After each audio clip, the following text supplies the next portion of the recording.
boa noite. Vou esperar aqui as pessoas entrarem, mas enquanto isso, eu quero dizer para quem vai assistir gravado que é só deixar suas dúvidas aqui embaixo no vídeo e depois eu entro para respondê-las, tá? Eu gosto de ler todas e respondo a todas, todas que eu posso, né? Mas normalmente eu consigo responder. Então, não deixe de colocar sua dúvida, porque isso é importante, essa troca nossa é muito importante, tá bom? E hoje a gente vai falar, ó, o pessoal chegando. Olá, olá! Hoje a nossa live é sobre as crianças pequenas que batem. Principalmente que batem nos pais, bate na mãe, bate no pai, dá tapa no rosto. E crianças pequenas, que nós estamos dizendo, é crianças ali mais ou menos até 3 aninhos, tá? A gente vai falar um pouco sobre isso.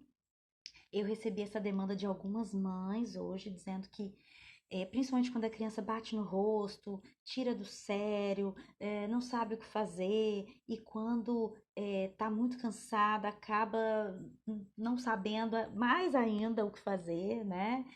Ou voltando ainda mais para o automático e reagindo de maneira, que não é muito legal, revidando, ou brigando, dando bronca, enfim, né? Então, hoje eu convido vocês para a gente olhar essa situação por uma nova perspectiva e também eu vou trazer algumas maneiras de lidar com isso, né? Então, vem com a gente. Eu fiz aqui uma colinha aqui do lado para a gente ir passando por todos os pontos e eu não deixar de falar nenhum para vocês que eu acho importante, tá? Bom, primeira coisa que eu queria falar é o seguinte. À medida que vocês forem tendo dúvida, podem ir mandando por aqui, depois no final eu leio todas e respondo, tá? Para começar, então, vamos pensar nas crianças pequenas, por que que elas batem, por que que elas puxam o cabelo, por que que elas gritam, por que que elas chutam, por que que elas fazem birra, entre aspas, sempre, porque é um nome muito pejorativo para uma crise emocional, né? Um curto-circuito que as crianças passam e precisam de ajuda. Por que que elas reagem assim? A primeira coisa que a gente precisa pensar é que as crianças pequenas, elas só vêm com os recursos de fábrica, que eu costumo dizer. O que que é isso? São os recursos do próprio corpo. Então, como que as crianças pequenas lidam com as suas emoções? Através do corpo, né? Elas vão bater, elas vão gritar, elas vão bater a cabeça na parede, elas vão se jogar no chão, elas vão jogar objetos, chutar, né? Enfim, elas vão reagir com o que elas podem e com o que elas têm. E olha que maluco, né? Se a gente tira das crianças a possibilidade delas se expressarem com o que elas podem, com o que elas conseguem, como elas vão se expressar? Principalmente enquanto elas ainda não têm a comunicação plenamente desenvolvida, né? E geralmente até os 3 aninhos, às vezes tem criança que já fala bem, mas não significa necessariamente que ela já saiba lidar com as emoções, né? Não é porque ela já fala frases inteiras que ela também sabe chegar e dizer: olha, mãe, o que eu tô sentindo é porque eu tô muito frustrada, porque hoje na escola eu não pude brincar com o brinquedo que eu queria, e aí eu tive que abrir mão, e agora chegando em casa você também não tá dando a atenção que eu preciso, sabe? Então, o desenvolvimento das crianças, ele não é linear, né? Às vezes uma coisa desenvolve mais, a outra fica um pouquinho para trás, daqui a pouco desenvolve mais um pouquinho, sabe? São vários elementos aí que precisam se desenvolver e que não necessariamente estão desenvolvendo todos juntos ao mesmo tempo, né? Então, é muito importante a gente ter em mente isso, de que as crianças, elas reagem como elas podem, da melhor maneira que elas podem, né? E aí, o que que é interessante disso? Se a gente só fica o tempo inteiro assim, não pode bater, não pode gritar, não pode jogar objeto, não pode não sei o quê, não pode isso. E o tempo inteiro a gente tira das crianças a única maneira que elas têm, que elas sabem ainda, que elas conseguem ainda expressar plenamente as emoções, elas vão se expressar como? Sabe? A gente tirar isso delas não vai fazer com que elas acelerem a expressão pela fala, por exemplo, né? E pelo contrário, quando a gente reprime emoções, isso vai sair de outra maneira, em outra situação, que às vezes a gente não está nem esperando ou que aparentemente é completamente desproporcional, né? Então, esse ponto é muito importante. A gente compreender que as crianças reagem dessa maneira, batem na gente ou jogam objetos, né? Porque é a maneira que elas têm. Bom, as crianças, muitas vezes a gente fala, mas a vida da criança é ótima, por que ela fica nervosa? Por que ela fica, né? Não tem motivo. Olha, mais ou menos. Por quê? As crianças, proporcionalmente ali para a vida delas, né, para a idade delas, elas se frustram várias vezes ao longo do dia, porque tudo para a criança ali é importante. Então ela quer mexer na colher de pau da cozinha e você não vai deixar, isso é um motivo de frustração para ela, entende? Ela não quer parar de brincar agora para tomar banho. E ainda assim, ela precisa fazer. Isso para ela é motivo de frustração, de raiva, de jogar objetos, de bater na mãe, de bater no pai, né? E aí, gente, a gente entra num outro ponto que é muito importante. A nossa interpretação desse bater. Porque filho bater em pai e mãe tem uma conotação extremamente pejorativa e, de fato, é um negócio bem complicado. Mas isso a gente está dizendo de crianças ou de filhos maiores, sabe? Um filho adulto, por exemplo, um filho adolescente, por exemplo, né? Isso realmente beira uma situação bem complexa, bem delicada. Agora, uma criança pequena que tem ali no máximo 3 aninhos e pouco. A única coisa que ela está fazendo é se expressando, não tem a ver com bater, que ela está calculando, eu vou bater na minha mãe, porque ela vai ver comigo, eu vou bater no meu pai, porque ele é um chato que eu quero bater nele, sabe? Ela não bate porque ela quer impor a vontade dela. Vai ser a minha vontade? Sim, toma aqui, pá! Sabe? Não é isso. A criança bate porque ela está expressando da maneira que ela sabe. E aí a gente entra na questão do tapa no rosto. O tapa no rosto na nossa cultura é extremamente negativo, né? Um adulto que deu um tapa no rosto de outro adulto é de uma humilhação tremenda, certo? Mas uma criança, principalmente pequena, ela não sabe disso. Ela não sabe que tem essa conotação tão pejorativa, tão negativa, tão vexatória, tão humilhatória, não sei nem se existe essa palavra. E aí ela bate no rosto porque é o lugar que ela viu, sabe assim? É o primeiro lugar que ela encontrou para bater.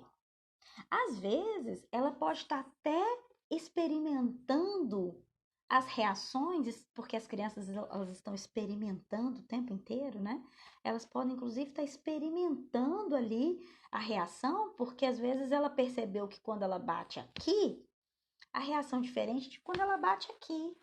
E aí ela tá assim, opa, peraí, aconteceu alguma coisa diferente ali, deixa eu ver. Tum!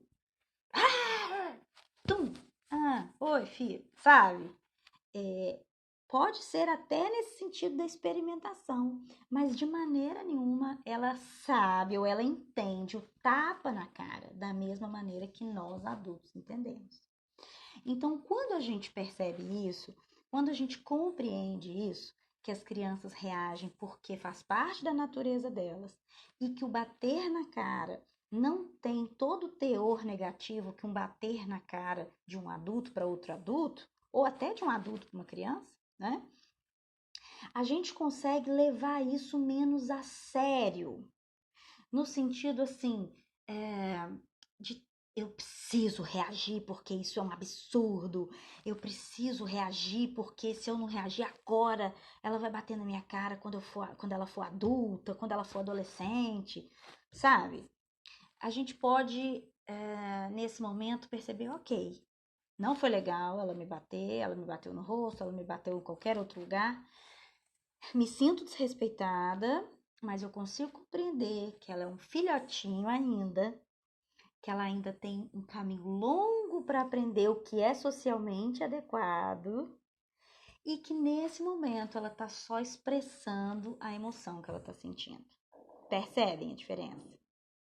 Percebem como quando eu venho com essa crença de que é um absurdo, eu preciso controlar essa criança, e eu penso, tudo bem, foi ruim, doeu, mas é uma criança pequena, ela tá aprendendo e eu tenho outros meios de ensinar que eu não preciso reagir dessa maneira, né? Então, quando a gente tem informação e quando a gente consegue mudar o olhar sobre o comportamento da criança, isso de alguma maneira já nos ajuda em como lidar, sabe? Porque a maior parte das reações que a gente tem ou das ações que a gente escolhe ter estão baseadas no pensamento que se forma na gente primeiro, no sentimento e no pensamento que se forma dentro da gente que a gente acha que precisa fazer alguma coisa naquele momento, porque isso vai virar um marginal depois, sabe assim? Então, por isso que é preciso esse cuidado no olhar, na interpretação que a gente dá para isso, né? E por isso que eu quis trazer esses dois pontos que eu acho muito importantes. Bom, aí a gente passa para um terceiro ponto que é o seguinte: essas mães que trouxeram essa demanda hoje para mim, elas falaram assim: Tamiri, quando eu vejo que a criança está batendo muito em mim, eu sinto que eu estou perdendo autoridade. E na hora que eu sinto que eu estou perdendo autoridade, aí é que eu fico mais firme, fico mais agressiva, eu revido o tapa, eu revido o soco que a criança me deu, porque eu acho que eu estou perdendo autoridade. Isso também a gente pode olhar por uma outra perspectiva. Olha só, pensa que essa autoridade que a gente conhece, e quando essa sensação de que estou perdendo autoridade acontece, ela tem muito mais a ver com o medo da criança, né? É uma autoridade ligada à criança ter medo de mim, então por isso ela não vai me bater, do que de fato dela me respeitar e por isso ela não bater. Olha, então a diferença primeiro está na nossa interpretação e não no fato em si. Se eu acho que eu estou perdendo autoridade no sentido de que a criança está sem medo de me bater, é uma coisa, né? Que inclusive a gente vai, dentro da disciplina positiva, da criação com apego, abrir mão desse pensamento, porque a gente não quer que a criança não faça algo por medo da nossa reação. A gente quer que ela não faça algo porque ela aprendeu que aquilo não se deve fazer, que aquilo machuca outra pessoa, que aquilo é desrespeitoso, né? Que é bem diferente do que ela não fazer por medo da punição, por medo da bronca, por medo de qualquer coisa, tá? Então, o que que acontece? Eu quero convidar vocês, propor para vocês, substituir, quando vier esse medo, eu tô perdendo a autoridade, principalmente com criança até 3 anos, substitua, a gente tá caindo toda hora que eu vou tirar. Substitua esse pensamento de que eu tô perdendo a autoridade pelo pensamento, eu preciso me conectar com essa criança. Até porque a maior autoridade, a mais significativa autoridade, a autoridade com uma potência amorosa, é a autoridade vinda dessa relação próxima, dessa relação de conexão, dessa relação onde a criança se sente respeitada e respeita porque ela vivencia isso, sabe? Então, esses dias foi até interessante, uma mãe falou assim para mim, também nessa questão da autoridade, Tamira, o bebê tem 1 ano e 2 meses. Tamira, ele bate na minha cara e ele não bate na cara do pai. Será que é porque ele percebeu que o pai é autoridade e eu não sou autoridade? E aí, sabe o que eu respondi para ela? Eu falei, olha, pelo contrário, ele não bate no pai e bate em você porque a mãe, geralmente, nós que ficamos mais tempo com as crianças, nós que estamos ali nessa relação mais próxima, mais íntima, principalmente quando é pequenininho, né? Geralmente porque a mãe é o porto seguro das emoções. Então, com a mãe, a criança se sente mais livre, mais segura para expressar a emoção. Né? Então, não tem a ver com achar que o pai é autoridade e a mãe não é. Tem a ver com ela se sentir mais segura e saber que com a mãe ela pode expressar e que isso não tem sinal nenhum de perigo. Né? E assim a gente espera que seja mesmo, né? Que a criança tenha em nós esse porto seguro e que a gente possa, ao longo da infância dela, depois da primeira infância, da segunda infância, da adolescência, que a gente possa ir através desse porto seguro, através dessa conexão e ensinando aquilo que é certo, aquilo que é adequado, aquilo que é respeitoso, né? Então, quando vier na mente de vocês, eu tô perdendo a autoridade, principalmente quando a gente está falando aqui de crianças até 3 aninhos, substitua isso na sua cabeça. Não é questão de autoridade, ter autoridade, não ter, respeitar a autoridade. Não é isso. Né? O ponto é como eu posso me conectar. E a partir dessa conexão, como é que eu posso ensinar, né? Porque muitas vezes, por estarmos conectados, a criança ela consegue encontrar outras vias de expressão, sabe? Ou ela consegue compreender mais determinadas coisas, por mais que ela ainda seja bem pequena, porque ela está conectada, ela está se sentindo vista, ela está se sentindo considerada, né? Bom, aí a gente chega no outro ponto que é o seguinte: o que fazer então? Isa, olá Isa, que coisa boa, Isa Minatel. Quanto tempo, né? Ó, então, o que eu queria falar agora sobre o que fazer?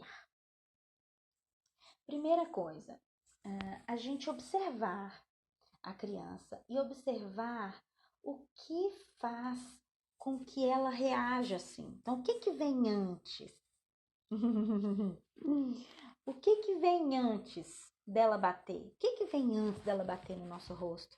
O que vem antes dela chutar a gente, sabe? Assim, porque aí a gente começa a perceber o que desperta mais nessa criança essas sensações, essas emoções, né? E a partir daí, a gente consegue se antever. Como que a gente pode se antever? Uma delas é a gente mudar a forma de comunicação com a criança. Então, se de repente eu falo, ela quer mexer no faqueiro da cozinha, e aí eu vou lá e falo sempre, não, e já tiro a mão dela, e alguma coisa assim, e nessa hora ela explode, ela fica brava e ela bate. De repente eu posso começar a abordar diferente. Eu posso começar, a gente está falando de crianças de até 3 aninhos, né? Eu posso começar a distrair ela. Na hora que eu vejo que ela tá indo, eu falo, filha, olha isso aqui. E aí invento uma coisa. Olha isso aqui na parede. Você já viu que tem um risquinho aqui nessa parede? Sabe, assim, distrair, redirecionar. Essas são as ferramentas que funcionam com as crianças nessa idade, né? Então, se a gente se antevê, se a gente observa o que faz a criança ter essas reações, a gente consegue mudar a nossa comunicação com ela, né? E aí, às vezes, evitar essas explosões, que são por pequenos ajustes que a gente faça, isso já melhora, né? Um outro ponto também importante é quando a gente perceber, eu tô olhando minha colinha aqui, tá, gente? Quando a gente perceber que a criança tá indo bater, a gente segurar a mãozinha dela. Então, antes dela bater, né? Segurar a mãozinha, segurar o corpinho e falar: não vou deixar você bater na mamãe, porque isso machuca. Poucas palavras, de forma rápida, sucinta. Não vou deixar você bater, machuca a mamãe. Ou, não vou deixar você bater. E ela, tudo bem, fica bravo, meu amor. Porque tudo bem mesmo. Tudo bem, fica bravo. A mamãe só não vai deixar você bater, porque isso machuca, sabe? Então, segura a mãozinha da criança com firmeza e gentileza, né? Não é de maneira agressiva. Você pode, inclusive, entrar com o corpo. Então, por exemplo, às vezes a criança vai jogar um objeto. Então, você entra na frente, pega o objeto, ou você substitui o objeto, né? Ela vai para jogar um enfeite. E aí você entrega uma bola na mão dela e fala: toma, essa bola pode, esse objeto não, sabe? Enfim, então você se antevê observando para mudar o padrão de comunicação com essa criança e também se antever para conter ela antes dela bater. E essa contenção com firmeza e gentileza, sempre, né? Outra coisa que é muito legal é a gente dizer para a criança o que ela pode fazer quando ela está com raiva. Além da gente dizer o que ela pode fazer, ao invés de dizer o que não pode, isso no dia a dia, então ela quer ir lá no faqueiro da cozinha. Então, ao invés de eu dizer, não mexe na faca, eu falo, filho, deixa a gaveta fechada. Filho, esse rodo, essa vassoura ficam aí. O lugar deles é aí, sabe? Ao invés de falar, não pega a vassoura, filho, a vassoura fica aí, sabe? A gente dizer o que pode e não o que não pode. Então, isso já é um ponto muito importante para lidar com as crianças até 3 aninhos. Mas a gente dizer também o que pode quando tá com raiva já é uma maneira, com raiva, frustrada, já é uma maneira da gente ensinando novos recursos. Lembra que lá no início eu falei que as crianças batem, jogam as coisas, e chutam e gritam porque são os recursos que vêm de fábrica com o corpinho dela, né? Então a gente começa a ensinar outros recursos. E como que a gente faz isso? Então, por exemplo, a criança veio para bater na gente. A gente pega uma almofada e fala: na mamãe não, na almofada pode. Ou bate aqui no sofá. Ou eu lembro uma vez que uma mãe falou para mim assim: Tamira, a minha filha morde uma boneca dela. Ela sempre morde essa boneca e eu não tô deixando porque eu acho que ela vai aprender que ela pode morder qualquer coisa e tal. Eu falei: ó, vamos fazer o seguinte, vamos fazer o contrário. Elege essa boneca, quer dizer, ela mesma já elegeu a criança, né? Mas diz para ela que a partir de agora, toda vez que ela tiver vontade de morder, que ela vai morder essa boneca. E que morder essa boneca, tudo bem, né? Porque aí, de alguma maneira, você já está ensinando para ela um recurso quando ela tem vontade de morder, por exemplo. Ela vai pegar a boneca para morder, ela não vai morder ninguém. Ou se ela vem para te morder, ou para te bater, né? O que for, você pega a boneca e fala: a mamãe não, pode morder a boneca, sabe? Eu fazia muito com meu filho e faço ainda, da almofada, assim. Porque ele gosta de jogar as coisas. Gosta não, né? É uma maneira dele de expressar a raiva, é jogando as coisas. Então eu pego e coloco as almofadas na frente dele e eu falo: isso não pode jogar, mas a almofada pode. Né? E aí ele joga a almofada, ele joga umas 3 almofadas no chão e aí ele já não quer jogar mais, sabe? Então, ou seja, a gente já começa a ensinar alguns recursos para substituir esses que elas usam, que vem de fábrica, que é o próprio corpo. E claro, gente, a gente precisa também ter muita paciência, porque o ensino sobre as emoções, o aprendizado das emoções, é um aprendizado longo, né? Nós aí, ó, eu tô com 37 anos, aprendi a trancos e barrancos, ainda tenho que coisa a aprender, né, em relação à educação emocional, até porque na nossa infância ninguém ensinou, né? Então, olha que riqueza se a gente já começa a ensinar isso para as crianças desde pequenas, Às vezes elas vão chegar lá com 20, 30 já bem mais inteligentes emocionalmente do que a gente, né? Então, ensinar, persistir e ter paciência. Saber que é um aprendizado lento, que é um aprendizado longo e que ele chega, sabe? Isso que é importante. Confia no processo. O aprendizado vai chegar. E aí, gente, para fechar, antes da gente ir aqui para as perguntas, eu queria falar sobre o cansaço. Porque, de fato, quando a gente está cansada, a gente reage mais, a gente vai mais pro automático do que quando a gente está descansado, né?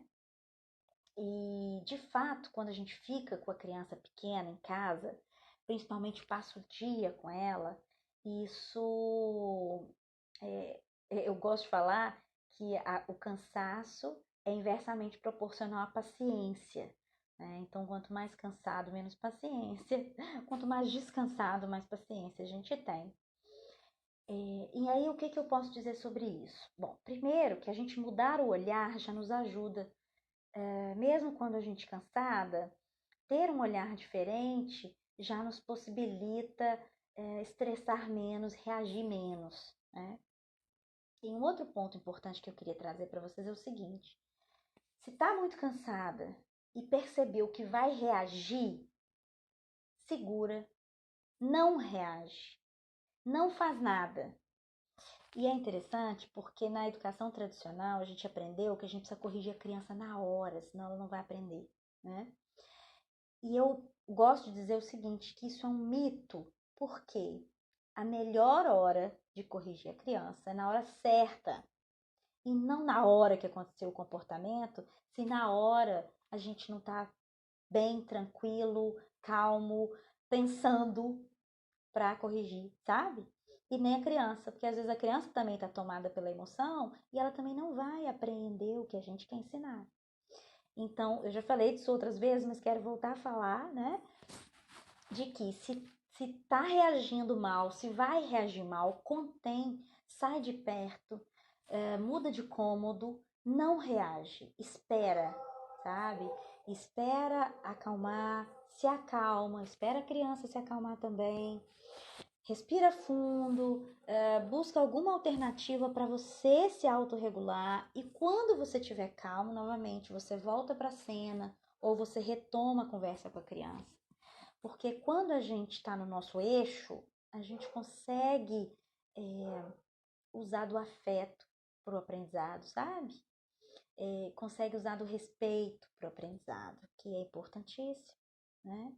Então, a minha dica é essa, assim, percebeu que vai estourar, percebeu que vai reagir mal, segura, muda de cômodo, sai de cena, se não tiver jeito de sair de cena, fecha os olhos, eu já fiz muito isso quando meu filho era pequeno. Aconteceu alguma coisa, eu sabia que a minha reação ia ser ruim porque o meu sangue tinha fervido, eu parava onde eu tava, fechava o olho, às vezes eu até apertava as mãos assim, respirava fundo, esperava, não fazia nada. Às vezes meu filho até ficava, mamãe, mamãe, mamãe, mamãe. Esperava, esperava fundo. Na hora que acabava, eu falava, meu amor, a mamãe não gostou que você bateu, você foi desrespeitoso com a mamãe. Sabe?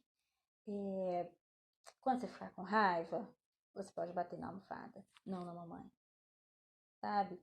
Mas depois que eu tô calma, depois que eu respirei, e aí eu não tô só reagindo, sabe? Eu consigo pensar como que eu quero ensinar isso. O que que é importante para mim ensinar, sabe? Então, essa parada, né, ela faz muito bem pra gente e para as crianças, principalmente para as crianças pequenas, porque, gente, só vocês lembrarem disso, elas são filhotinhos. Quando a gente vê um gatinho, um filhotinho de gato, que é desse tamaniquinho assim, a gente não fica enternecido e fala, oh meu Deus do céu, gatinho bonitinho. Quando a gente vê o pintinho da galinha, a gente não fala, oh meu Deus, sabe? A gente vê o cachorrinho pequenininho assim, a gente fala, ai gente, que fofura. O nosso filhotinho na nossa frente é a mesma coisa, sabe? Ele é filhotinho ainda, ele tá aprendendo. Sabe cachorrinho quando a gente adota ele filhotinho, que ele chega na nossa casa e come todos os chinelos e as meias. A minha mãe tá passando por isso, que ela adotou um cachorro agora, e o cachorro morde o pé da mesa, e o cachorro morde os chinelos, e fica agarrado no pé, no cadarço do tênis. É isso, gente, é filhote, sabe? É, às vezes a gente também tem que baixar a expectativa da gente em relação às crianças, principalmente as crianças pequenas, né? Elas estão em treinamento, eu já falei isso aqui também. Lembra da plaquetinha? Elas estão em treinamento, elas deviam vir com essa plaquetinha para a gente se lembrar o tempo inteiro, né? É, como exigir delas um controle emocional, uma autorregulação, uma reação adulta às emoções, sabe? É muito importante a gente ter esse cuidado. Bom, e também mais uma coisa sobre o descansar. Eu queria dar uma opinião pessoal. Às vezes a gente fica com as crianças o dia inteiro, principalmente quando elas são pequenas, e isso realmente pode ser enlouquecedor. Uma mãe que fica aí o dia todo, que cuida de casa, cuida da criança, e só tem um descanso à noite, quando alguém chega para cobrir, ou enfim, às vezes nem tem descanso, né? Às vezes é mãe solo e é o tempo inteiro. E infelizmente ou felizmente, né, a gente, quer dizer, primeiro eu queria dizer assim, a gente precisa de rede de apoio, né? Mas infelizmente ou felizmente, às vezes quem faz esse papel da rede de apoio é só a escola, só a creche, né? O ideal é que todos nós tivéssemos uma aldeia que cuidasse, nos ajudasse nessa tarefa de cuidar dos nossos filhotes, para a gente poder descansar e ter saúde mental, né? Mas a minha opinião pessoal é o seguinte: se tá difícil, se você percebe que a qualidade da relação tá caindo muito, porque você tá ficando muito cansada, porque a coisa tá muito puxada, porque, enfim, tá enlouquecedor passar um dia inteiro com a criança, eu sugiro utilizar da creche, da escola, como essa rede de apoio possível, sabe? Pelo menos 4 horas por dia, algo que dê para você descansar, para você respirar, porque a criança precisa de você bem, de você disponível, de você descansada, de você entendendo que ela é um filhotinho e que ela precisa de amor, de conexão, sabe? Então, eu queria finalizar falando isso, né? Que se não for possível uma rede de apoio, alguém que possa ficar, uma avó, um avô, um tio, enfim, né? Uma babá, são muitas realidades. Mas quando isso não for possível, que a gente possa ter uma rede de apoio, que seja a creche, que seja a escola, tá bom? O importante é que a gente consiga, de alguma forma, cuidar da nossa saúde mental, cuidar da nossa saúde física, estar bem com a gente mesmo, para que a gente possa estar bem para eles, né? Disponível para eles. Porque criar um ser humano não é tarefa fácil, né? É a tarefa mais difícil do mundo e ainda não remunerada, não é isso? Então a gente precisa estar bem. E e a gente sabe também que em muitas famílias os pais fazem o seu papel, né? E dividem as tarefas com a mãe, mas muitas famílias ainda não, né? Então a gente também precisa cuidar disso e reivindicar se esse pai ainda não está cumprindo a sua parte. Enfim, isso aí já começa a ser tema para outra live, né? Mas precisamos cuidar da gente mesma para que a gente possa cuidar deles da melhor forma possível, né? Bom, então eu vou voltar aqui em algumas perguntas para depois a gente finalizar. Vamos ver aqui. Muitos coraçõezinhos. Que delícia, gente. No momento que a criança bate, o que fazer exatamente? Carolina, ótimo, Carolina. Na hora que ela bateu, então eu falei o que fazer antes, né? Se antever e tal, e segurar a mãozinha, mas depois que ela bateu, é pegar mesmo e falar, bater não. Você pode bater aqui. Eu falei, né? Mas agora só explicando um pouco mais claramente. Então, se a criança já bateu, você pega a mãozinha e fala, bater não. Pode bater aqui, na mamãe não. Né? Ou pode morder aqui, na mamãe não. Né? Então, depois que bateu, dá essa orientação curta, sucinta e mostrar para ela o que ela pode fazer. Vamos ver mais. Ah, que alegria que a Isa Minatel entrou e comentou na live, né? A Isa, sou muito grata a ela. Ela me ajudou muito quando eu estava começando. A mãe é o porto seguro das emoções. Que lindo isso. Não é, Letícia? É muito bonito mesmo. Tirar do foco, isso. Tira do foco, distrair, redirecionar. É isso que funciona para crianças pequenas. De 0 a 3 anos e pouco. É isso, sabe? Não adianta querer fazer altos combinados, não adianta querer dar altas explicações, porque isso ainda não tem efeito. Você pode começar a fazer isso como uma prática para a criança já começar a ouvir aquilo e a fazer parte do vocabulário dela, da dinâmica da relação com ela, mas não com a expectativa de que aquilo já vai funcionar, né? Hum. A, Caramezinhos, né? Perdi o começo, vou assistir depois, há 1 ano e meio apanhando do filho aqui. É isso aí. Todas nós estamos no mesmo barco. Nosso filho tem 1 ano de idade, quando dizemos não, ele compreende e até quando aproxima de novo do objeto, não pega e vira para nós e diz não. Usamos a técnica do não seguido da distração. Funciona.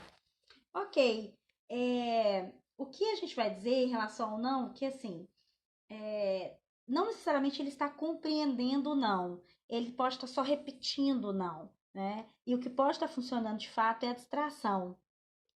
Mas está funcionando ok. A questão que a gente fala do não é assim, porque às vezes a gente fala o não com a expectativa de que a criança entenda e que ela entenda e atenda o nosso pedido. E aí a gente pode se frustrar porque na maioria das vezes ela não vai compreender como a gente quer que ela compreenda e nem vai controlar o impulso dela e nem vai atender ao nosso pedido da maneira que a gente quer. Então, quando a gente fala para não dizer não e para substituir, para falar o que pode fazer ao invés do que não pode, é mais no sentido da gente não criar uma falsa expectativa. Porque quando a gente fala muito não e a criança começa a não atender, a gente começa a criar na nossa cabeça crenças negativas, sabe? Essa criança não é terrível, essa criança não obedece, essa criança está me desafiando, né? E aí isso aí vão trazendo outros prejuízos para a relação e outras reações nossas negativas também, né? Basicamente, mudança de foco, objeto com conversa. E criança pequena, quanto menos conversa, melhor. Poucas palavras, né? Tamira, o que acha de montar um quadro com dicas para colocar na nossa geladeira? É ótimo, Juliana. Uma coisa que vocês podem fazer também é montar um cartaz com coisas que se pode fazer com a mão, por exemplo, né? Sei lá, fazer carinho, jogar bola, bater no João Bobo, passar a mão no cabelo, enfim, coisas que se pode fazer com a mão. E aí você recorta de revista, ou desenho, o que foi, e cola na geladeira. E aí quando a criança bater, você fala, não pode bater. Olha o que pode fazer com a mãozinha. E aí você mostra esse cartaz. Porque é uma coisa visual, ajuda mais as crianças pequenas, né? Isso pode ser feito também pro morder, né? O que fazer com a boca. Então você faz um cartaz com a pessoa cantando, uma pessoa soprando a vela, mastigando, e aí, né? E várias outras figuras nesse sentido. E depois você, quando a criança morder, você fala: morder não pode. Olha o que pode fazer com a boca. E você mostra aquelas figuras para ela ir compreendendo qual a função da boca, né? E o que ela pode fazer com a boca. Tá bom? Deixa eu ver o que mais. Carolina Alvarenga, muito bom aí seus comentários, muito obrigada. Participou aqui com a gente. Ah, Flavinha Gama, que delícia, se apareceu também. Ó, o pior de tudo são aquelas pessoas que sofreram com esse tipo de educação antigamente, falam que sobreviveram e não virou marginal. É, e aí eu costumo falar o seguinte, a pessoa acha que tá ótima, que não virou marginal porque apanhou, tal, tal, e aí a gente vai olhar lá dentro dela, né? Só o psicólogo dela vai saber. É tudo fragilizado, cheio de inseguranças, de medos, né? Então não virou marginal por medo. Não, sacanagem. Não pode, não podemos generalizar assim, né? Mas por dentro tá em frangalhos, né? A gente não precisa criar crianças sobreviventes, a gente não precisa levar para as crianças aquilo que a gente viveu, porque a gente viveu porque era o que os nossos pais sabiam, era o que tinha na época, mas hoje a gente já tem conhecimento, muito mais conhecimento, né? A ciência já evoluiu muito, então não dá mais pra gente ficar com esses discursos, né? Mas eu sei que é muito comum e muita gente fala isso mesmo, né? Dicas de como lidar quando a criança diz que quer bater, quando digo que não pode bater. Provavelmente ela está dizendo que quer bater porque ela está com raiva, frustrada, alguma coisa. Aí você diz o que ela pode bater, que não você, né? Como intervir com criança que morde ou bate em outra criança? Trabalho em uma creche, situações assim acontecem com frequência. Amanda, as dicas são basicamente as mesmas. Eu sei que é mais difícil numa turma grande, mas é observar o que que faz com que cada criança ali, ou geralmente é algumas, né, uma, duas, que batem mais ou que mordem mais, e aí você observar o que que faz elas baterem, o que que faz elas morderem, qual o período que elas mais batem, por exemplo, é quando estão com sono, então é um pouquinho antes da soneca, ou é um pouquinho antes do lanche, um pouquinho antes do almoço, sabe? Se observar isso e agir preventivamente, né? Se precisar, entrar com o corpo na frente para não deixar a criança bater na outra.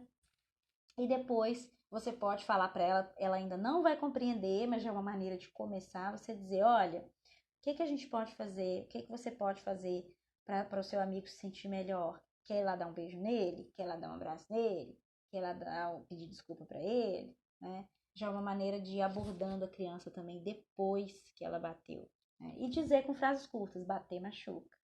O que você pode fazer com a mão é isso.